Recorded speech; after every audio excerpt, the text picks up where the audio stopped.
Welcome to the Holistic Birth Podcast, where we put the power in families' hands to have the safe, satisfying journey they deserve. My name is Allison. And I'm Bridget. We are two doulas who love bringing information along with inspiration to help you feel confident and powerful in your choices throughout the birthing year. We cover all topics around pregnancy, birth, and beyond. We're so glad you're here. Let's dive into this week's episode.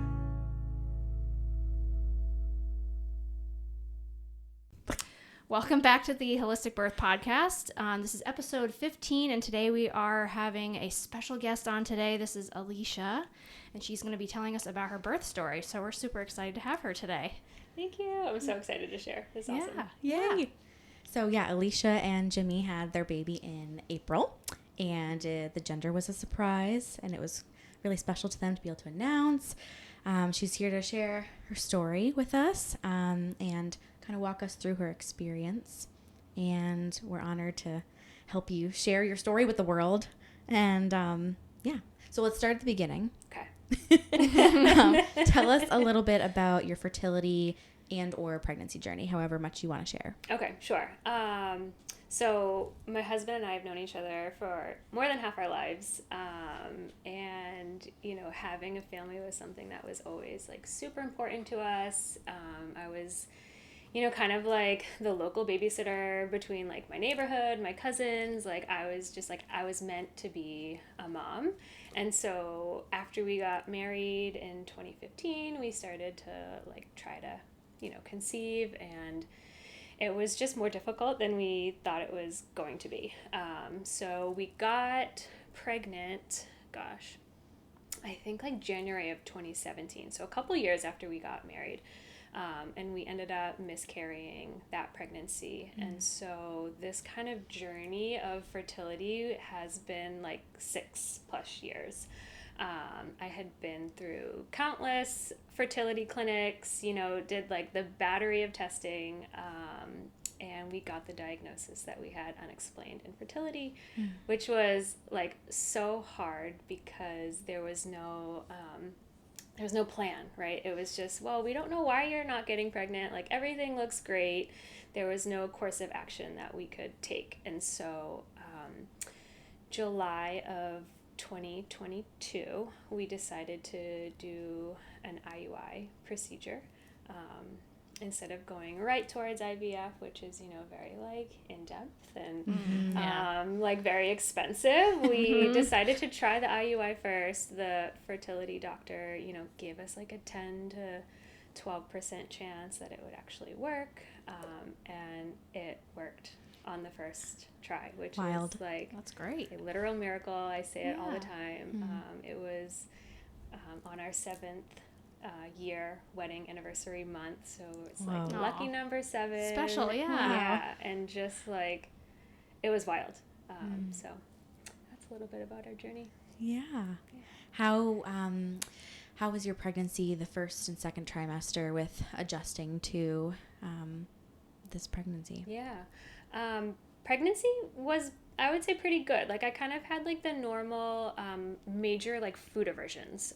So like plain pasta with a little bit of olive oil, salt and pepper. Like that's really all I could stomach for a while. I'd never really got I never threw up, which was really good. But I was just tired a lot. So I would say I had like normal pregnancy symptoms. Second trimester was amazing. I felt more like myself. I was sleeping really good. I would say it was like a pretty standard pregnancy. Cool. Yeah. Great. Good. What was your mindset toward the end of pregnancy like? Yeah, so that was different. So I felt good, right? Like leading up to it. And I work in a fitness center, so I was staying pretty active. I did just a lot of like mobility work. Like I wasn't, hitting the weights heavy. I wasn't doing a lot of cardio. It was more of just like sitting and stretching, doing that a lot every day. And so like physically I felt okay up until a certain point. Now I don't remember, maybe it was like, 28, 30 weeks, something like that, my back started hurting, and I was like, oh no. And I had dealt with like back issues growing up, so it was something that was definitely like on my radar. And so I started to see a chiropractor regularly, a couple times a week, and that just really helped. And it also helped make sure that the baby was in proper positioning for birth. So that with mobility work was like huge to get me through to the end of pregnancy. And my sister was saying, she's like, those last 2 weeks, anyone you talk to, right? Those last 2 weeks of pregnancy, like, they're gonna get you. And I was like, no, they're not gonna get me. Because I felt like I felt pretty good. But let me tell you, those last 2 weeks, like, I was like, whoa, I'm tired. Like, I just felt big, just moving took a lot of effort. So yeah, I would say those last 2 weeks were just a little bit challenging. I was physically, ready. Physically, I was ready. Yeah. Did you have any like fears surrounding your pregnancy? I know you said you had a previous loss, so was there like any fears that particularly that came up for your birth or just through the pregnancy? Yeah, so like very early on, like we had a miscarriage early on in pregnancy. So getting to like, there were certain markers throughout our pregnancy where I was like, okay, like you made it to the 12-week mark. And then I forget what week viability week is. It might be like week 24 or something like that. So like we hit that, and it's like, okay, like this is good. But I just, didn't feel super connected to the baby, and we didn't know the gender, right? So I didn't know if it was a boy or girl. So like we had names, but I didn't like look at my belly and say, oh, this is so-and-so, right? So I was meeting with Allison. Allison was our doula. And so I was meeting with her for the first time, and she was asking me, like, do you get a sense of like the personality of your baby? And I was like, that question just hit me kind of hard. I'm like, no, like I don't feel connected to my baby. And so, she had kind of said, or you had kind of said, right? Like maybe that's just your body's way of like, you're mentally protecting yourself, like protecting your emotions, of not getting super attached because of like what has happened in the past. And that was like probably like the biggest light bulb for me during the entire pregnancy, because I was like, oh my God, like this is why, I'm having some of these feelings. Like I was just more nervous. I just wanted to make sure that this baby was going to be okay. And so after that conversation, we got maternity photos done. We had our baby shower, and like those were just like two huge monumental, like, okay, like this is happening. The baby's okay. I'm okay. Like we're having this child. And it was, that was really cool. Goosebumps. Yeah, that's, Goosebumps, I know. yeah. I know. That's so beautiful. I love that. Yeah. That's great. Had a great doula right here. Honestly, awesome. She's the best. Thank you. Thank you. It's a great question to ask. Yeah. So, yeah. Thanks. Yeah. So Good. Yeah. How did you, I guess, it's going to the next chapter of things, how did you know you were in labor? How did I know I was in labor? So every like little like movement that like the baby would make like leading up to this, I was like, oh, is this a contraction? Like, I don't know. Like people say you can have Braxton Hicks for like weeks, like leading up to birth. And so like, I thought I experienced that. Maybe, I don't really know. But on April 4th, I woke up at 4:45 in the morning, and it was like legit mild period cramps. And I'm like, okay, this is different. Like this feels like what people are talking about when they first go into labor. And so it wasn't painful. I wouldn't classify it as being like painful. It didn't like shoot me out of bed, but it was just like a mild cramp. So I went to the bathroom, and like there was the bloody show. So I was like, okay, like this is different. I think this is the beginning of labor. How did it feel when you realized, I think this is the beginning of labor? Yeah, so we had done a lot of prep work, and so everyone, was saying, you don't want to be tired in labor. Like there's like nothing worse than like going into a long labor and you're just exhausted. So we had always had this plan of like, no matter what time it is, like we're going to try to just, rest and relax. So it's 4:45 in the morning. I had slept throughout the night, so I was like, I was feeling good. I obviously woke Jimmy up. I'm like, this is what's happening. He's like, well, we should try to go back to sleep. And I'm like, okay. Good thinking. Good thinking. It didn't last very long. So I don't know how long I was in bed for, but I was just like, these are just like, they're just bothersome. Like I couldn't really sleep through it. But I told Jimmy, I was like, I want you to sleep. So I left him in bed, and I'm like, well, what am I going to do now? So I started to clean. So I cleaned the toilet, I cleaned the bathtub, I cleaned the sink, the mirrors, and I'm just like doing my thing. And like the contractions are like starting to come, but I wasn't timing them. They didn't really feel super strong. Like I was just kind of like, moseying through them, I would say. And so it was about 6:30, so almost like 2 hours after that, I texted you, Allison, and I was like, this is what's going down. Because I didn't want to call the midwife, right? Because it wasn't like it didn't feel like it was super serious, and again, it was just still like that mild crampy feeling. And so you had given me like some pointers, try to eat something. I was feeling like a little bit nauseous, so have some like lemon water. I couldn't eat a lot. I had like a piece of toast I was working on for probably like 45 minutes. Like I couldn't eat, but I was trying to. Right. Yeah. And then I just remember at one point, like the contractions, like I had to really just like stop and focus on them. Like I couldn't continue to clean like I was. And I was just like on all fours, like in the bathroom, like on the bath mat. And I'm like, I gotta wake Jimmy up for this. Like, this this getting is serious like, now. Yeah, this is like sort of getting serious. So like, I woke him up. Not that he could do anything for me at that point, but I wanted to figure out a game plan. Yeah. And around that time, it's like 7:30. My sister was up with her son, so I FaceTimed them while she's feeding him breakfast, and I'm having to stop for these contractions, and my sister is like, I think you're in labor. And I'm like, no, I don't know. Like this can't, like I just started, right? Yeah. It was like 2 or 3 hours into it. And I'm like, there's no way, like this can't be like labor. Like labor can last 24, 36, like it can last a while. So I guess I was thinking more long-term. But I should have realized that my mother and my sister both had quick labors, so I should have really realized that, my labor was going to be quick as well. Yeah, I feel like that does run in the family. Like a lot of, quick labors tend to, people have the same thing happen. So that's really interesting. Yeah. It's definitely a good mindset too to not assume that it's going to be quick, but also not think this is going to be 4 days. Right. It's a very good in between of kind of not like alarming. Like if sometimes there's like alarm, it feels like the excitement or the nerves kind of just take over, and then everyone just wants to like, put the plans in motion, get to where they need to get to, and sometimes just like writing it out, do your thing, cleaning, I guess. Cleaning could do it, right? Works. That was spick and span. It's nice to come home too. Yeah, but it kept me busy, it kept me doing something. So I needed to be moving. Like that was a big piece for me during labor. As movement is so important. So I wanted to have the ability to move, and so it just kept me busy. Yeah. That's great. Yeah. What comfort strategies and like positions do you think were the most helpful for you? Yeah. So all fours it felt really good being on all fours for me. And like my whole, pain management game plan going into this was like, I'm going to have so many things, like just in case.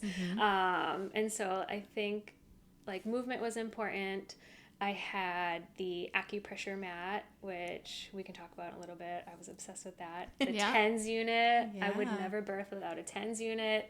I had like those combs that people use, which I didn't even end up using them. Good to have. But I had I had so many things that I didn't end up using.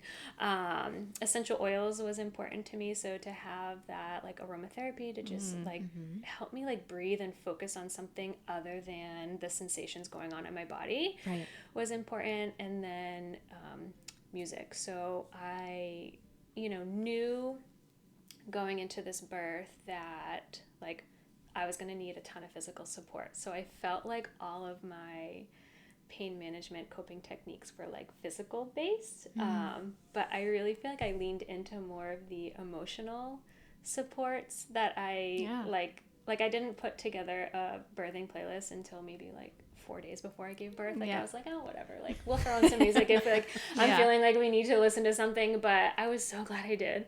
And I just picked songs that were like important to Jimmy and I was like, we're bringing this child into the world. Like, I wanted songs that like reminded me of him and like how much I loved him. So we did like just a bunch of like almost like wedding songs that you would find, like first dance songs, just a bunch of like random stuff. It was a good playlist. If I can speak to that, it was a very good playlist. That's awesome. Like the midwife, the student midwife, like everyone was like, she's got good music. Yeah. Like, you were getting compliments. Everyone's enjoying it. We were all singing along. Yeah. Like some of us were like just kind of bobbing our heads to the thing. Like, it was a good playlist. It was random. That's and great. like something like I mean, and it's so funny because like music in our pregnancy was important, or not important, but it was like a part of our pregnancy. So Jimmy and I always listen to music like at night when we're cooking dinner or whatever. Like, we always have it on, and he's more of like the house DJ, so he'll just put on like random stuff. And like even like we would get up for work early in the morning some days, and like he'd put on just like random stuff like Miley Cyrus, like just like the most funny. Like absurd stuff. And I'm like, oh my god, our neighbors are listening, like the variety. So we just have like a huge variety of music that is played throughout our house. Yeah. So it's like it's important, you know. Music is important, I think.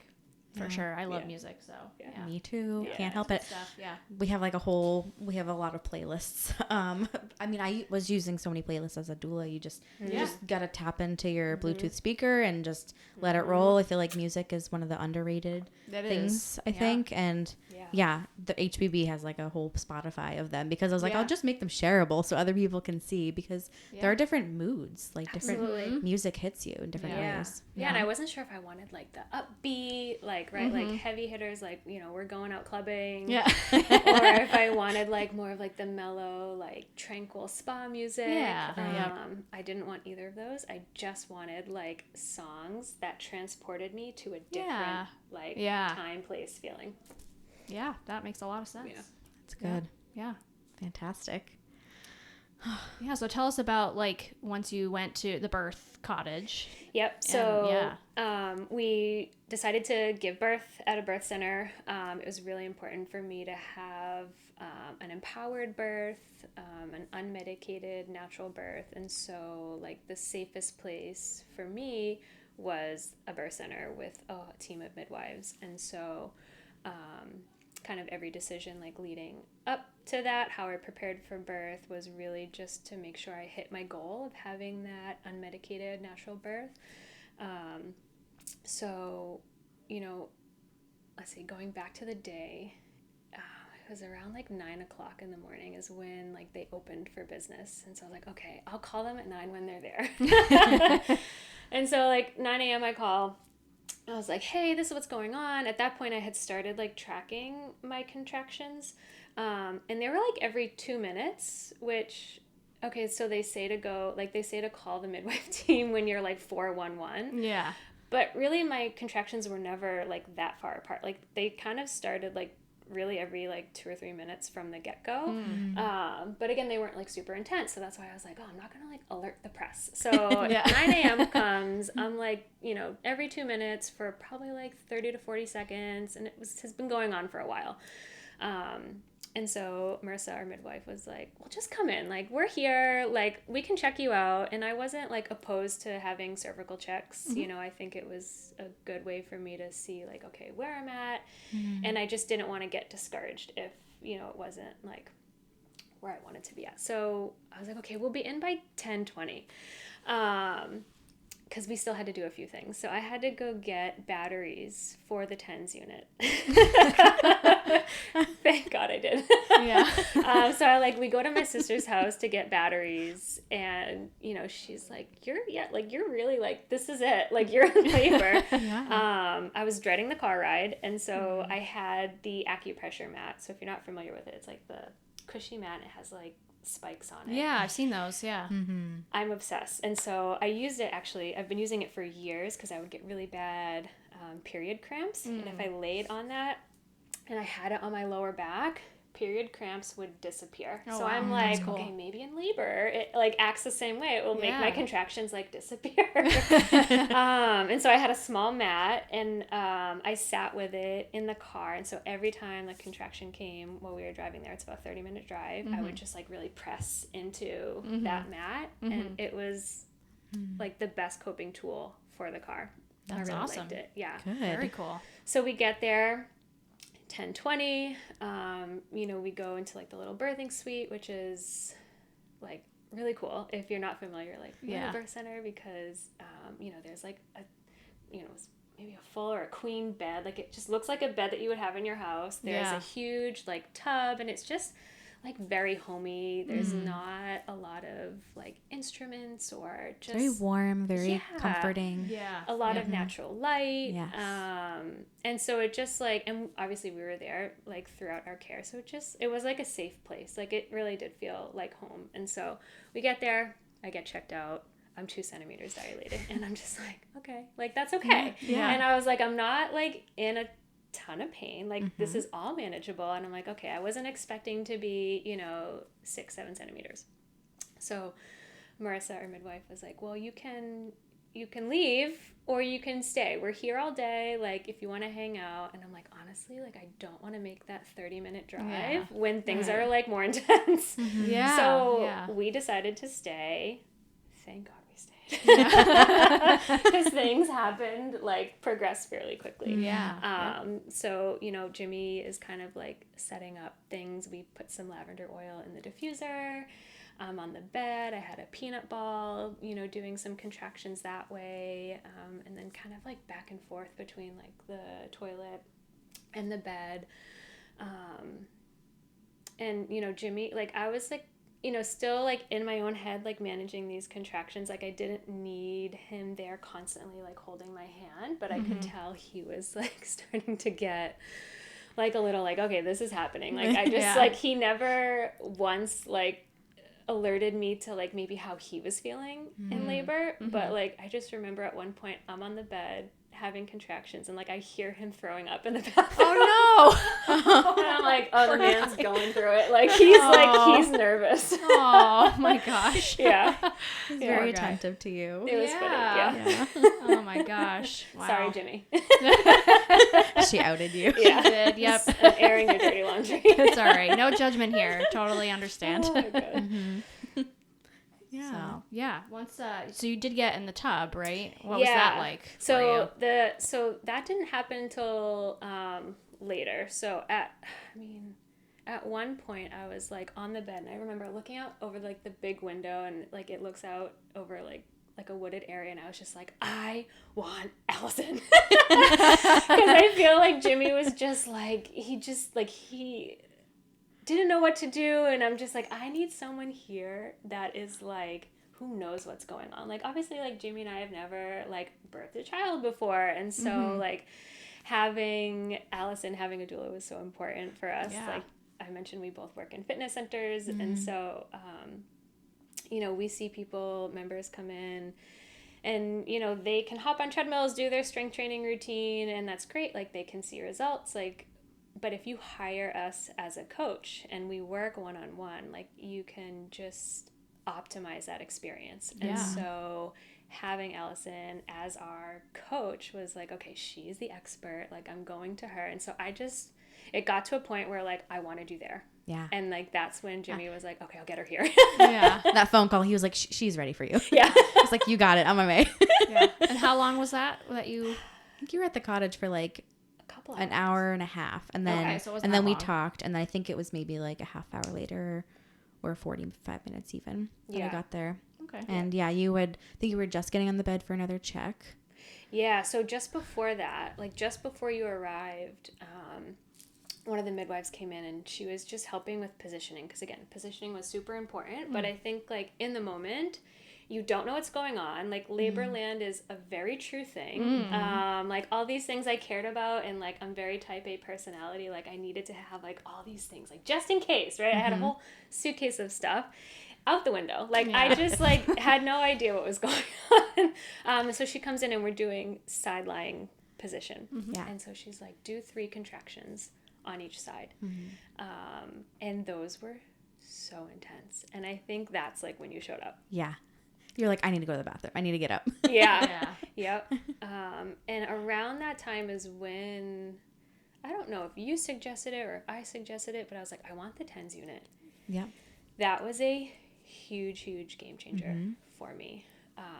And like things just, again, they're getting intense. And I wouldn't like, yes, it was tough, but I wouldn't say like I'm in excruciating pain. Like I've had this, like, I think we all have, right? Like you see like people screaming out in pain in labor and it's like, oh my God.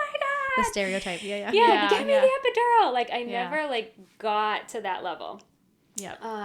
There's kind of a level of like coming outside of yourself with that. I think a lot of times it's like it's not necessarily that someone's, maybe it's partly like there's sensations that are really challenging, but there's also this like suffering place or like desperate, like, can no one help me? Am I alone? So sometimes it's almost like there's this big like transformation that you make like mentally, and like I think that's when people are trying to like all of a sudden reach out for something because they've maybe hit like a wall or something. And you seemed very steady, if I can speak to that. You were very steady, you know. You did a really good job of like all your preparation. Even if you didn't use everything in your toolbox, you at least had the comfort of like, I have all the things that I could think of and they're there if I need them, you know. And you definitely pulled on the ones that were like exactly what you needed. I did a ton of like I watched a ton of birth videos on YouTube. I had an hour commute each way into work, so I was like podcast queen. I did which I wish I had this podcast, right? I did Ina May Gaskin's book. She has a spiritual midwifery and then a guide to childbirth, and they have probably, I don't know, 50 plus birth stories in them there's each. a lot. A ton. And so just like hearing like all those positive birth stories was huge, and for me that was just like a comfort, like, okay, like I can do this. My body was meant for this.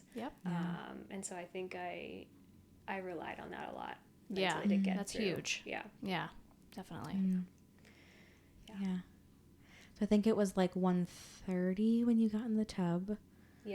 So like right before that, like again, like things were just like very intense. It was the most intense throughout the whole process that it got for me was right before the tub. And Marissa came in and she's like, well, do you want me to check you? And I'm like, yeah, fine. Like to just like see where we're at again, because I was at 2 centimeters before. And so she checks me and she's like, you're like almost there, like there's just a little lip left, you're 9+ centimeters. And I'm like, what? Wow. And it was like, for me, like, I don't know if I started crying, but I was just like, oh, wow, this is happening. Like it just, that was really cool. And like that intense part that I went through, like that was transition. Like I didn't know I was in transition when I was in transition. You know? It's always a hindsight thing, I think. It's very hard to pinpoint. Like if you could tell me I was in transition, like when I'm going through it, I'm like, okay, like it's not going to last forever. It's short term, right? But like going through that, I was like, wow, I don't know how much longer I can deal with this. Yes, transition can be very much a hindsight thing where you don't really know it's happened or you're in it until after. So that's very fair that you say that. Can you tell us about what it was like being on the toilet, like being, you know, in that dilation station? So I love the toilet. I didn't expect to. I'm like, oh, that's kind of gross. It's unsanitary. No, it was the best. There was kind of like bars on the wall that I would just kind of like hang on to. Usually I would hang on to someone's hand as well. But it just like, it was like a really great setup. And I just remember like feeling pushy. And then you, Allison, immediately like left the room, and I could hear you call Marissa and be like, she's feeling pushy. And then, you know, like Marissa came back into the bathroom and was like, do you want to have this baby on the toilet? And I was like, no. The whole plan was to have like a birth in the water. So she starts the water in the tub to start that filling because we hadn't filled it up yet. And we're on our way back to the bed for kind of like the last time. And you and I just like stop in the middle of the room because I got a contraction and I'm just like hanging onto you. And it was just like a really sweet, like tender moment. Jimmy actually got a picture of it because he saw you taking pictures like throughout labor, and he, you know, just was like, let me capture this, and like I'm so glad he did because it's just such a cute photo of us. Me too. Yeah. Usually we don't get photos of us. You It's know, very we're the ones rare. taking the pictures. So, Yeah, that's which really is usually special. how it goes. Yeah. But it's nice when someone can step in and just take a quick picture, because the time you have with your doula, it's like a nice to have one moment that's captured. So so glad he did that. He was smart thinking. He very much jumped into action with that. Yeah, sweet. sure. I like that. Yeah. And then so we kind of were like back to the bed. And I just remember like I needed to get into that tub, and I've never moved fast so fast. Like I sprinted over to the tub and I was just like, I'm getting in the tub. Like, and I was just so sure of myself, and like there was, I don't know, like an inch of water and I just didn't care. I wanted to be there. So yeah, I kind of started out in the tub on all fours. It just kind of felt very natural. No one was really coaching me on like how to be, what I needed to do. It just, being on all fours just kind of felt right. And so I was there for a while. As that tub filled up, you know, things like started to feel really good. And it's so true what they say, like the tub is nature's epidural. It was compared to what transition felt like to then what like getting to this end stage of labor, about to push, like it just felt really good being in the tub. And the midwife had the hose kind of raking up and down my back, which was something that like I didn't ask her to do. She just kind of like instinctually started doing, and it felt so good. Just to have that rhythm, that pattern. Yeah, so that was really neat. Excellent. We were at one point, you know, Jimmy was holding frankincense essential oil underneath my nose, and I was just using that to kind of breathe and inhale, and just that really helped a lot. It's funny because I thought I was going to need a lot of like physical support in labor, so like hip squeezing or back massage or just like, you know, physical support, hand holding, all of that stuff. But I really leaned into more of the emotional support more than anything. And so that really took me by surprise, I think. How was pushing for you, the pushing stage? Was it something that was very intuitive? Did you feel like you were like intentionally participating, or something else was kind of like, how did you experience it? Yeah, I really liked the pushing stage. It just... right, like we're like almost about like to meet our baby. Like I knew like this was the end. It was super intense, very powerful, and my body just kind of did its thing. Like I wouldn't say I was intentionally pushing, but I was unintentionally pushing, like along with each contraction. Like I wasn't thinking, okay, I gotta push or bear down for like, you know, 10 seconds like you see in the movies. It just like, as I was feeling that pressure, I would just kind of bear down. As that like contraction ended, I would stop. Things would kind of like go back to normal.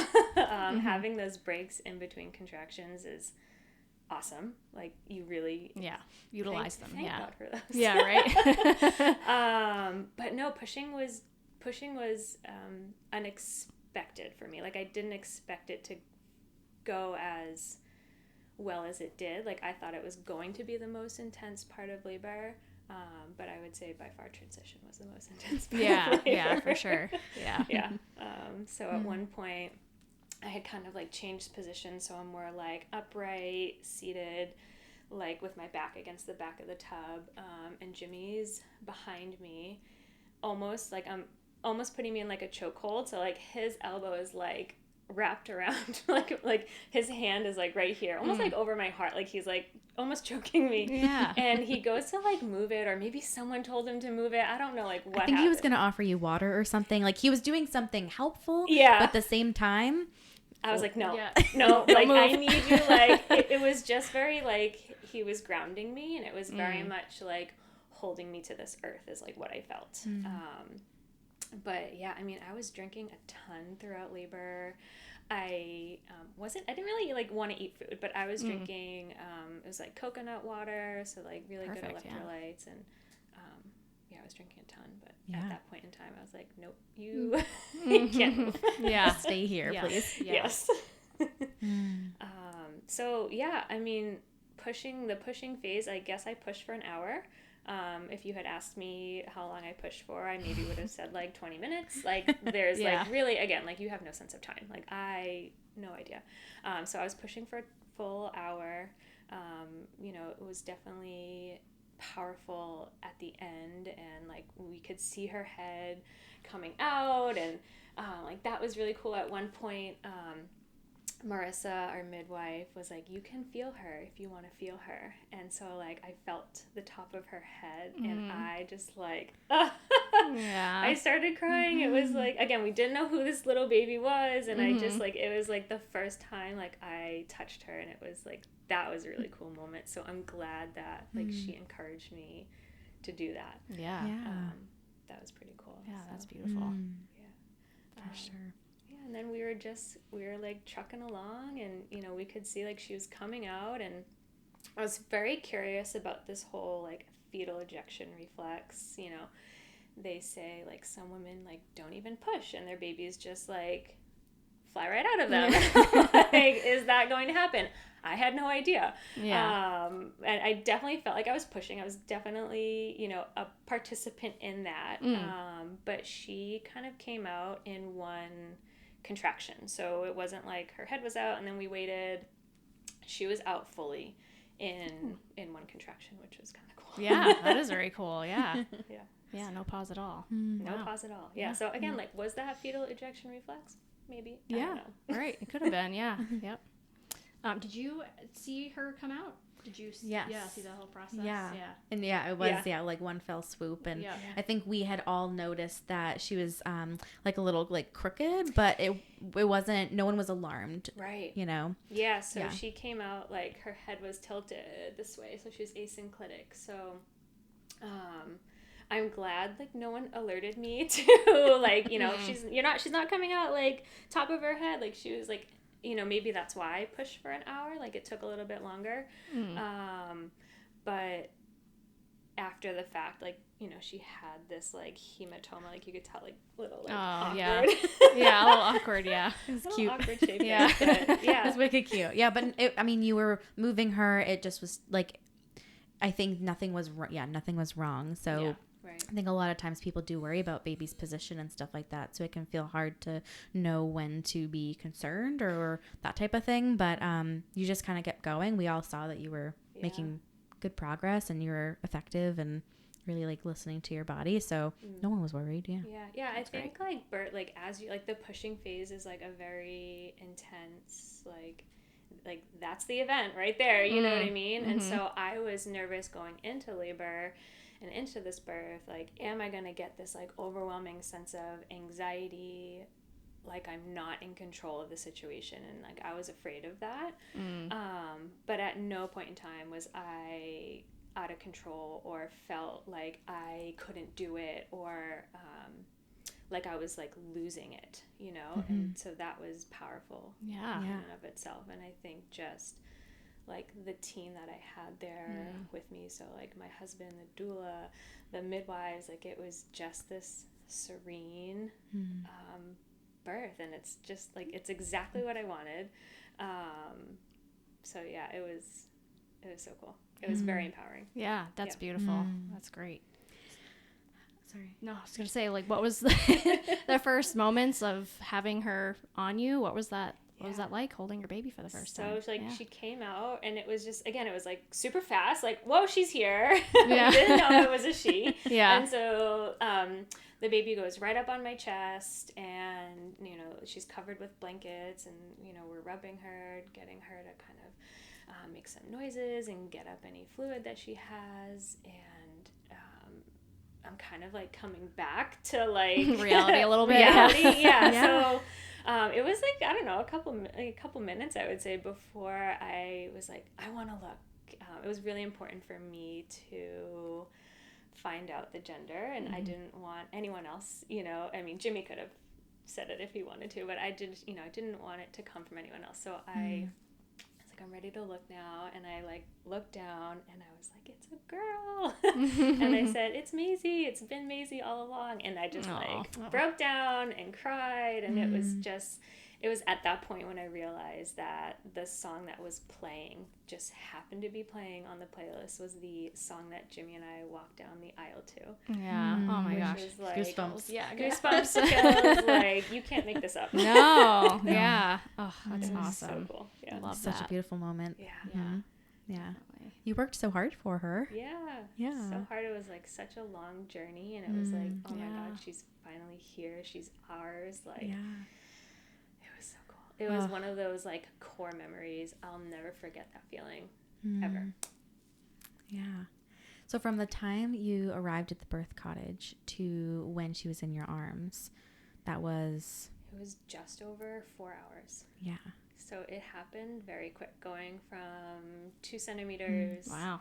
when we arrived at like 10:20 Yeah. to then her being born at 2:48. It was very quick. Wow. Yeah. And I'm Yeah. thankful, like, it was quick, and I just, yeah. Yeah. Perfect. I feel very lucky. So, yeah, that's always good. 4-hour labor. Yeah. Yeah. Quick and intense. And how were your first couple of hours postpartum? Being at the cottage, kind of settling in, like hitting you several times. Oh my God, she's here and she's ours and it's a she and it's Maisie and all of that. Like, how was that time immediately postpartum? It was so special.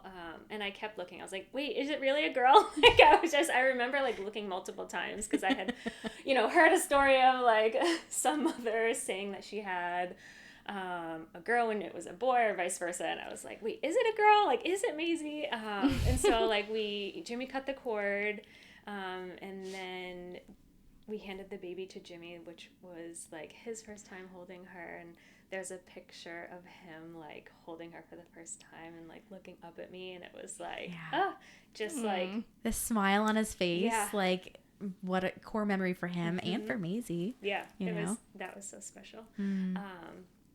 So I get out of the tub and then we go right on the bed and, we're doing skin to skin, which was so important for me. It was like her first time starting to latch and nurse, and it was just very kind of calm. Like, there was no like, we need to do this, we need to do that. It was just, we chilled, we hung out, like, you and Marissa were at the end of the bed kind of like chatting with Jimmy and I just remember like Jimmy and I are crying and like you're taking videos and we're just like, I'm so glad that we have like all of that documented because it was so special. And then Maisie was weighed and she was 6 pounds 4 ounces, 21 inches long. I'm like, wait. Wow. Long girl, yeah. Yeah. She's a tall drink of water. Yeah. She's got some long legs on her. Awesome. Yeah, some long skinny legs. So we did that, and then her placenta, we kind of like got a closer look at it, and it was like in the shape of a heart, which was so cool. Oh, that's so cool. Yeah. Yeah, and you did a placenta print for me, so we have that. It's a cool little keepsake. So yeah, like immediate postpartum was really special. Wow, amazing Maisie. Amazing Maisie. It's very beautiful and touching, like spiritual, and just an incredible birth, really. Yeah, so many special things. Yeah, that's really great. Yeah, it's awesome. So is there anything else that you'd like to share with us or our audience? Anything you want to? Yeah, so kind of like after postpartum, we were home that evening, which was so nice to just come home to my bed. That was really nice. But about like 12 hours postpartum, I developed HELP syndrome, which is like very rare, and it's a complication of high blood pressure.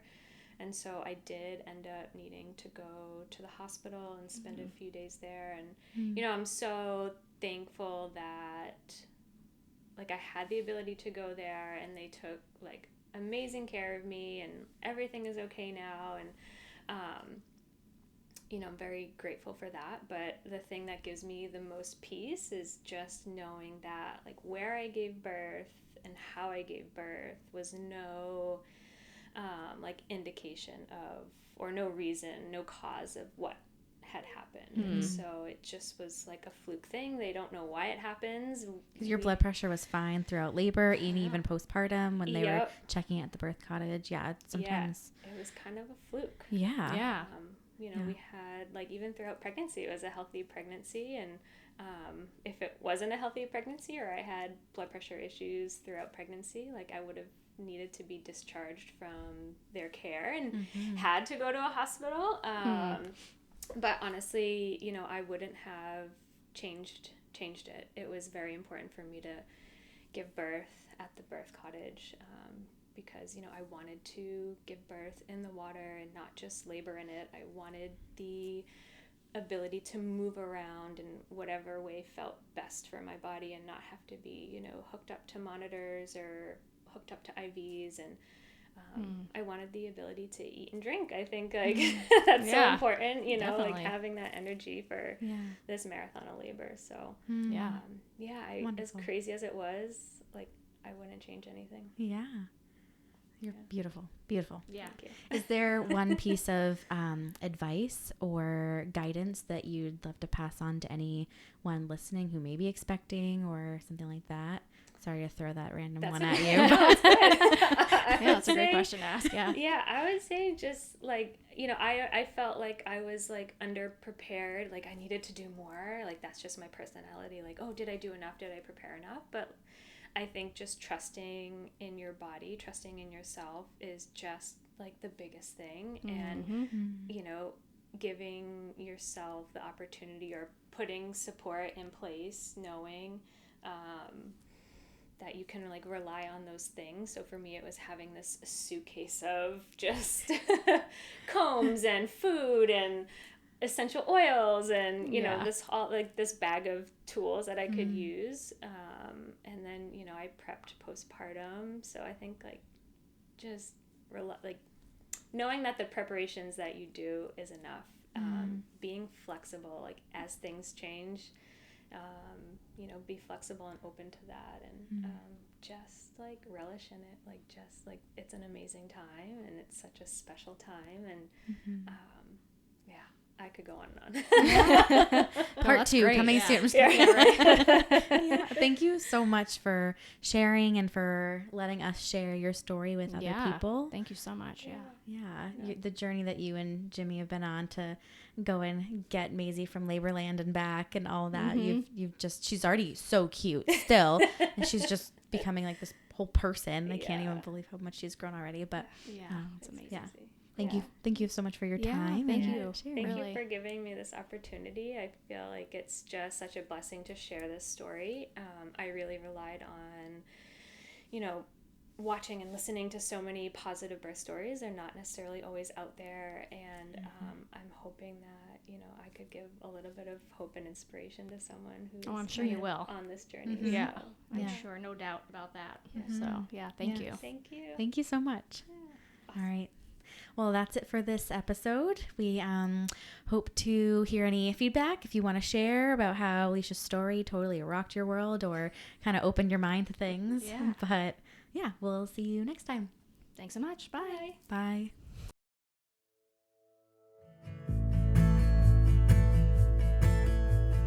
That's it for this topic. Thanks for tuning in. Check out the show notes for any resources or links that we mentioned today. Make sure to subscribe and follow us on your preferred podcast platform, and also be sure to give us a review.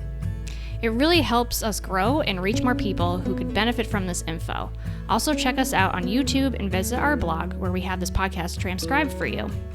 We'd love to connect over social media too, and we're just an email away if you have any questions or if you want to request a topic to be covered. We hope this helps your mind, body, and soul in having the supported and holistic journey you are so deserving of. Embrace the power within you.